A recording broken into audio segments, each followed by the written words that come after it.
Alright, this is Doom, and I'm on the mutant lane. So I'm gonna show you how I do that mutant lane. And hopefully I don't screw it up when I'm recording. Alright, this is the first node I'm doing. This is fairly easy node, and probably no one needs any help with this, but I'm gonna show it anyways. So my composition for the team is Bishop in the middle, and Jubilee and Beast on the back, behind Bishop, and the Dad Pros on the sides.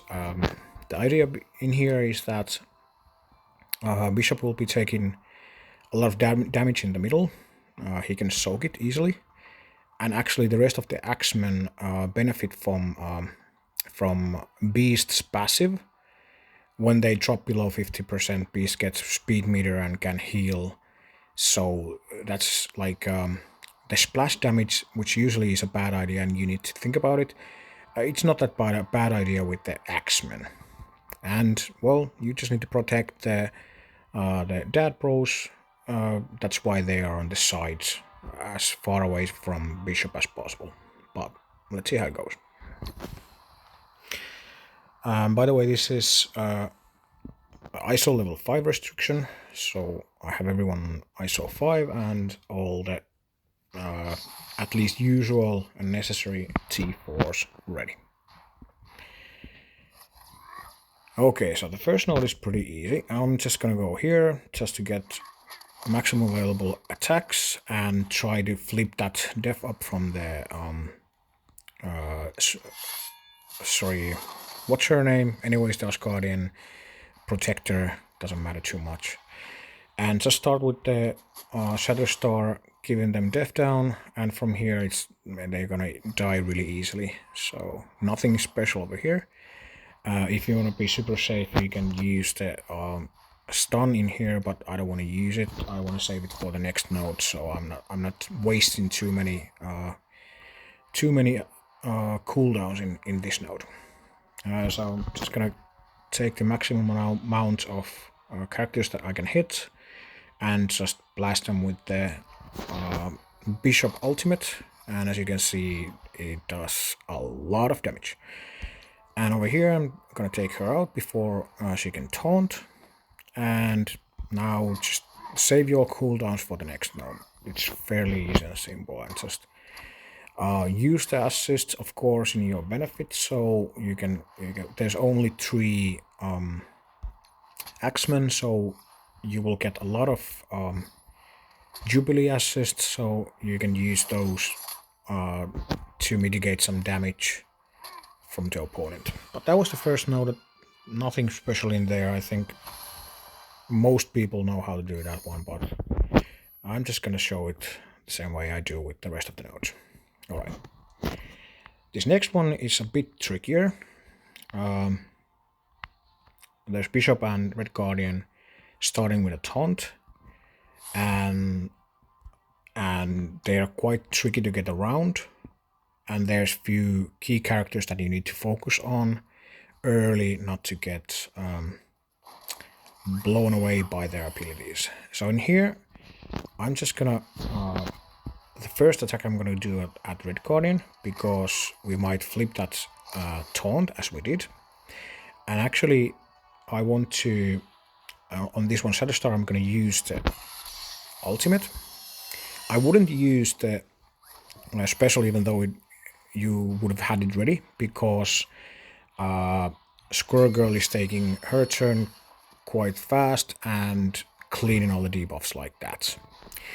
So your first idea in here is to try to put blind on Bishop if you can, and focus on Squirrel Girl before she can do the ultimate.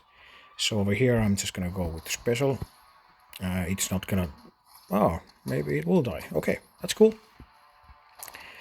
There's the Bishop ultimate, so in the first turns, if I would have had like assist on Jubilee, I would have hit the Bishop to make Bishop blind to avoid that damage, but it didn't do much damage, so that's okay. And from now on, it doesn't matter too much. I use the stun on Punisher just to avoid that ultimate, which actually can do quite a bit of damage. Okay, so we're in a danger zone here, but not too much of a trouble because Beast is quite a beast at healing, so... Alright. In this wave, I definitely need to focus on Magneto, and it's quite tricky because there's a lot of taunts going on. So for this case, I'm gonna try the special and hopefully get him down. Probably not gonna work, but let's try it out. It was really close. It didn't, and now we have the taunt on Blob, which is preventing me from killing. But let's see if we can have the special over here and kill Magneto, and we did. Okay, so this is pretty easy after this. So again, I don't think I even need to use any abilities in here, but then again, we don't need those abilities in the next node, at least not too much. So, but I'm still gonna just go with the basic and try to flip those taunts. And we did. Perfect. Alright, Beast is almost dead, but still alive. And over here, I'm just trying to save my cooldowns for the Dad Bros, because those are gonna be really useful in the boss node. So I'm trying to save those.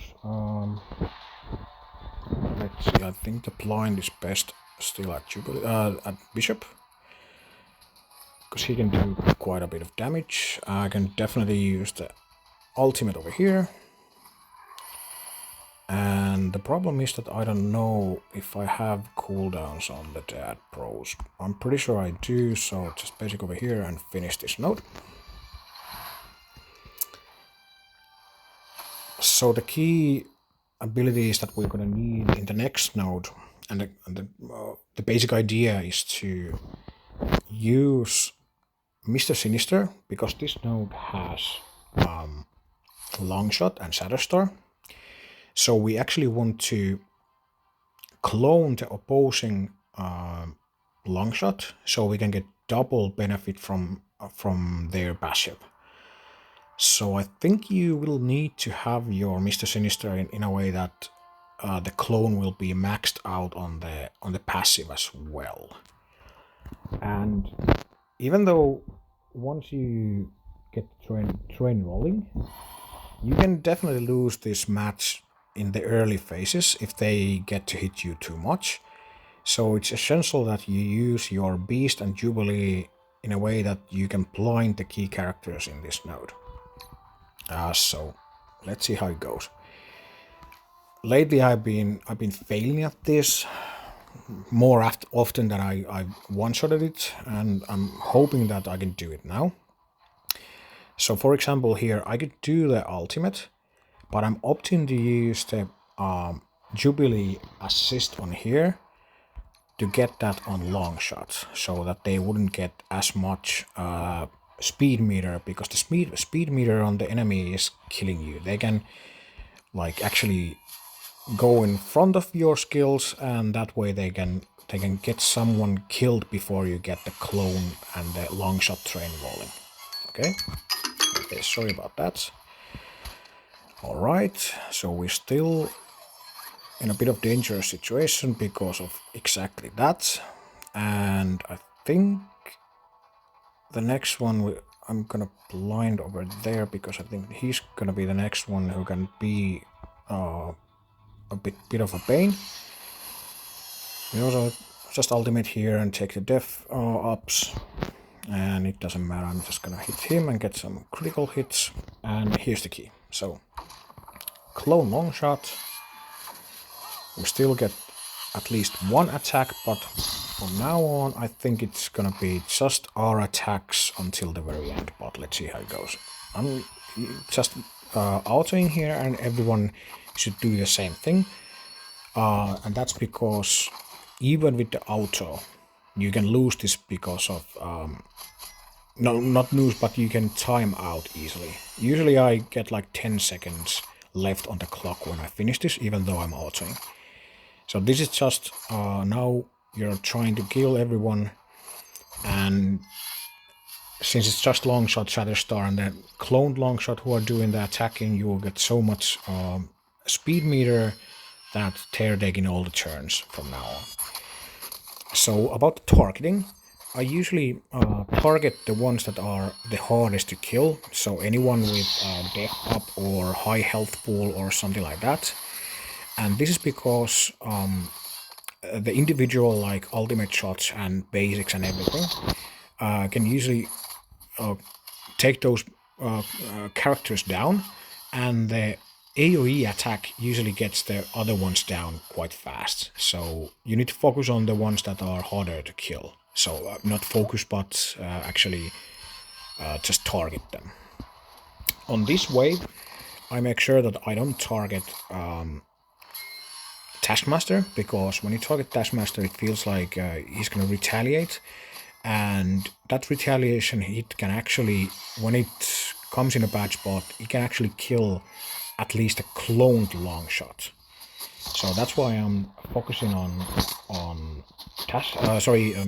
Zemo first, and then Jessica Jones, and hope that the AoE damage is getting a lot of that damage into Taskmaster. Okay, so just more, and actually your like normal Longshot and normal Shatterstar, they can take damage from the retaliation attack, but the cloned Longshot can actually die on that. On this wave, I'm targeting Ghost Rider, and that's just because Ghost Rider can actually do something without taking any turns, which is retaliate if you kill someone. So that's why Ghost Rider first, then it doesn't matter which one you kill next. But I'm gonna switch up to here because I think he's gonna die to the AoE attack like that, so I'm just switching the target a bit. And I think this is going to be really close if I can do this. I think I'm not able to finish this, but that's not too much of a problem. At least it's really easy to clean up. Yeah, 35 seconds. Here I'm talking Black Bolt. The same idea, Black Bolt that can take a lot more damage, so the basics and everything should be targeted on him. And the Merc Lieutenant, he will die of the AoE easily. And if it's really close to being done, but let's see how it goes. And if you feel like you need to switch targets, you can do that easily, not a problem. Just make sure that the hardest targets are targeted first. Alright, now it's time to switch around. 4, 3, 2, come on! And exactly 0 seconds on the clock, and we finished it. Alright, so that's the way I do my mutant lane. If you have any like suggestions or critique or ideas or anything, please let me know and do it in the comments. I would love to hear your thoughts about it, but to me this feels like a safe team and really easy way to get the mutant nodes done. I know that this particular tactic doesn't work on the mutant node and the mutant boss node on the right lanes, on the right side lanes, but at least it works on the left lanes and the middle lanes. The left lanes and the middle lanes, and doesn't work on the right lane. But I hope this is helpful for you guys. Alright, but thanks for watching and see you again.